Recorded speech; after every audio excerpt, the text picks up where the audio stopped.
The Springboks clinch a 30-22 victory against Australia in the second game of the Rugby Championship. Now, a lot to talk about this week, a lot of improvements from the Springbok outfit, yet still a lot of things to fix before the big test at Eden Park in New Zealand, possibly the decider for the Rugby Championship. Now, folks, welcome back to Ratangda Sports. I am Ratang Letswalo. I am your host, and if you're new to the channel, please leave a like on this video, subscribe to the channel, and let us dive into the review for this game.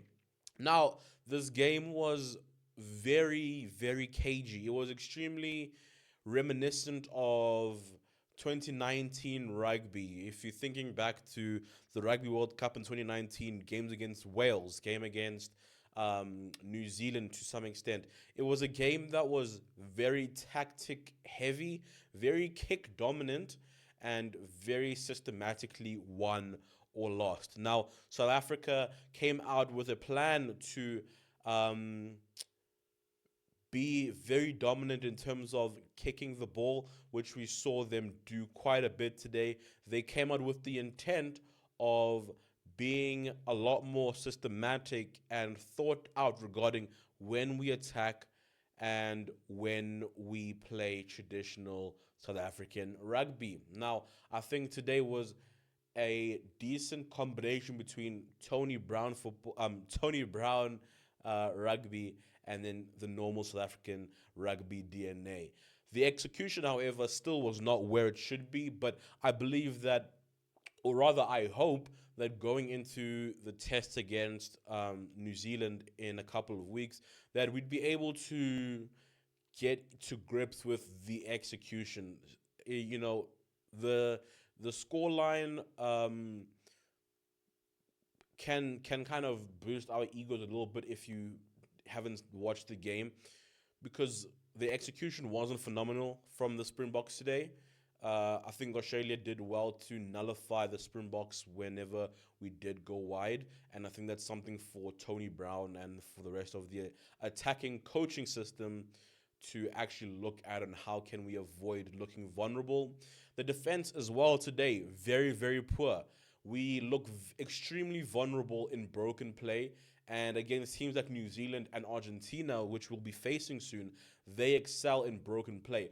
Australia's back three today, they looked extremely, extremely good on the broken play. In terms of Max Jorgensen, Tom Wright when he was on for a while, but then going on to Corey Toole as well, who was able to get a try. But Toole, Jorgensen, they looked really, really well, and Callaway as well looked really, really well in broken play. They were very quick, and this is kind of a precursor to what we can expect for the New Zealand test, as New Zealand is also a very, very fast, intense team. But nonetheless, the Springboks get it done. They grinded it out in a very, very cagey game. Now, let us get into the statistics of the game. Now, oh my goodness, why is my camera all wonky? Sorry, folks.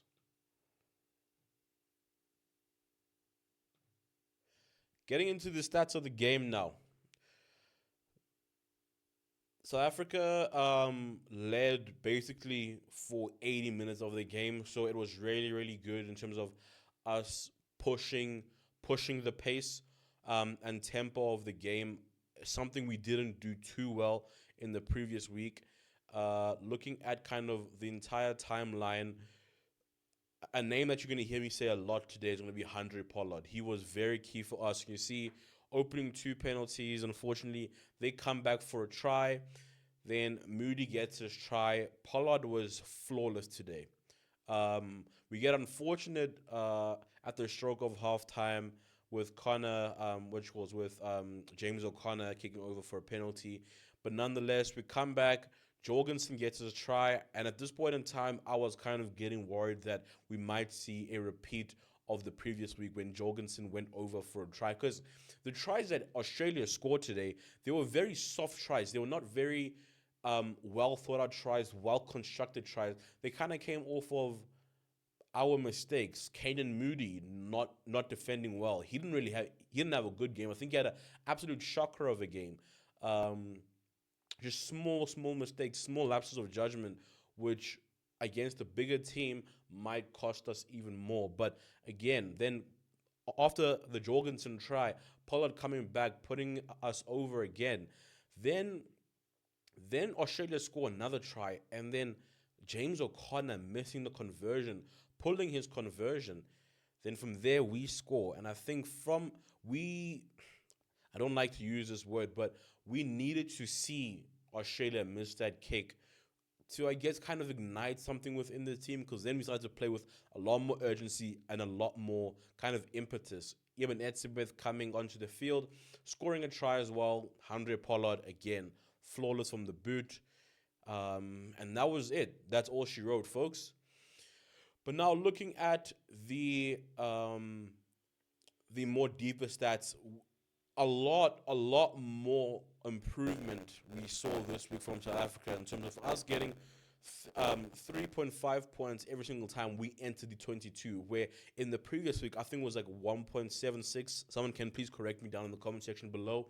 But nonetheless, we were still able to get into their 22 and then convert. But I do also think that that is due to systematic issues, in the sense of looking at the game plan from last week. We were very we were very intentional in terms of moving the game forward, wanting to play, wanting to pass, wanting to go wide. Where this week we saw a more I guess traditional approach to Test rugby, in terms of you take the 3 points when they're available and you reset. You take the 3 points, you reset. You get a try, you reset. You take the 3 points. A very traditional Test match we saw today, which for me personally, I was very happy. Now, dominant tackles. Surprisingly, South Africa did not get a single dominant tackle, where we actually always dominate teams when it comes to this stat. Essentially, dominant tackles is when you do not allow the tackler to get past the gain line, as in you push them back on a tackle. So seeing us not actually get a single dominant tackle for me is very worrying, and I think the defense coaches really need to look at what is going on and help us hone in the defense that South Africa over the last couple of years has been really known for. The rucks today were a lot better. The breakdown for me was of a lot better today. I was pleasantly surprised.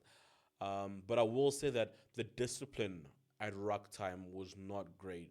Um, Kwacha Smith giving away a couple of silly penalties.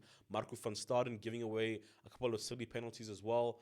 Um, so at the ruck time, I can see we've improved in terms of kind of our thinking behind the ruck, even though we weren't as quick to the ruck today. But again, system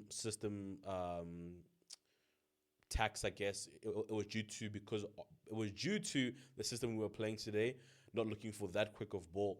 But I can see that we've improved in terms of clearing out the rucks really well, which players like Franco Mostert were incredible at doing today. But the thing that is still lacking is the discipline. The discipline does need to change. Then moving on to the aerial duels, territory rather. Territory, you could kind of see where a lot of the game was played. It was played right in the middle of the pitch for both South Africa and Australia. The game was very back and forth. South Africa this week put in a lot of kicks this week. We were able to use our kicking game a lot more to our advantage. And in my analysis last week, I did mention that we were going to see a lot more kicking this week. And honestly, I think that is kind of, whether we like it or not, right? Kicking is a part of rugby, and I think that was a big catalyst in us being able to get it over the line today. Kicking when we needed to kick, going wide when we needed to go wide, but still the execution lacking in certain areas. Now, we were able to only carry the ball about 97 meters, and then we didn't really make many meters off of contact. You see Australia absolutely trumping us in terms of meters made off of contact, and that was due to us not tackling well. Now then, moving over to the discipline side of the game. Look at that: 9 penalties conceded by South Africa, 1 yellow card. For me, this is absolutely horrendous, and we even see it with the turnovers here. We lost 17 turnovers against a team like New Zealand. We might not be as lucky as we were today against Australia. These things have to get ironed out before that Eden Park game. And unfortunately, we do not have a test match in between those two games. Now then, moving on to the defensive side of things, looking at the defense, we made 129 tackles, but we missed 30 tackles. That is a tackle, what it calls percentage of, sorry, a tackle completion percentage of about 81%, which is not great at all. Looking at Australia's, it's about 88%. They missed half the tackles that we did. So going into a test against New Zealand, this needs to be fixed. This is very important that we get the defensive structure really, really well. We looked exposed and naked when it came to the broken field defense. And I was very confused looking at our defensive structure. At times, we'd be playing a rush defense, and then at a time, we just kind of sit and let them run at us. So I was very confused what we were trying to deploy. I mean, I'm aware of the fact that we do like to have our wingers shoot out and some of our loose forwards shoot out, but for a lot of the times we seem very stagnant on defense, and I don't know if that's a fitness issue, if that's a system issue, but nonetheless, we need to get the defense right. Then looking now finally at the total kicks, and like I said last week, South Africa kicked a total of 35 times, significantly more than the 21, I believe, of the previous week, seeing Australia only kicked 28 times. Whether we like it or not, folks, kicking is a part of rugby, and it does win you games. Now, obviously, it's not the end all and be all of it, but it does win you games, folks. Now, am I confident going into the next test against New Zealand? I'd be lying if I said yes. I'd be lying to you if I said yes, and I don't want to lie to you. So, what needs to change for me is the discipline.